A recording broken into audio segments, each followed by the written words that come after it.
when you have three different quarterbacks that all throw three very different balls, one of them left-handed, two of them right-handed, just how do you help kind of build that rapport with receivers when there's so many different kinds of quarterbacks? Yeah, that's a good question. And I think that there's, just like anything else in life, there's very few shortcuts for things like that. It's hard to fast forward that. There's a timing component to it. I think the biggest thing we do is try to maximize our practice reps with those guys, from a little more work on routes on air with those guys from a timing perspective in practice, to help them make up for some lost ground as well, and some post-practice work as well, without trying to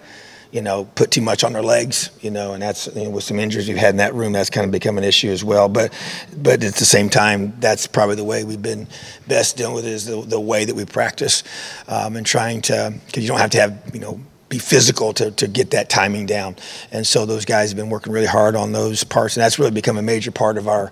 pre-group work, has been the routes on air with both the tight ends as a group, the running backs as a group, and then the wide receivers as a group with their quarterbacks, with Donovan, because he does not have that rep base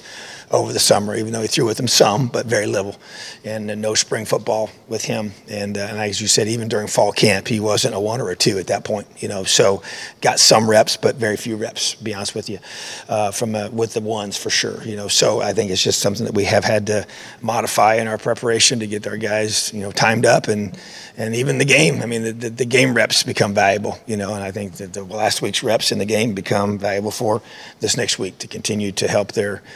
timing and their chemistry.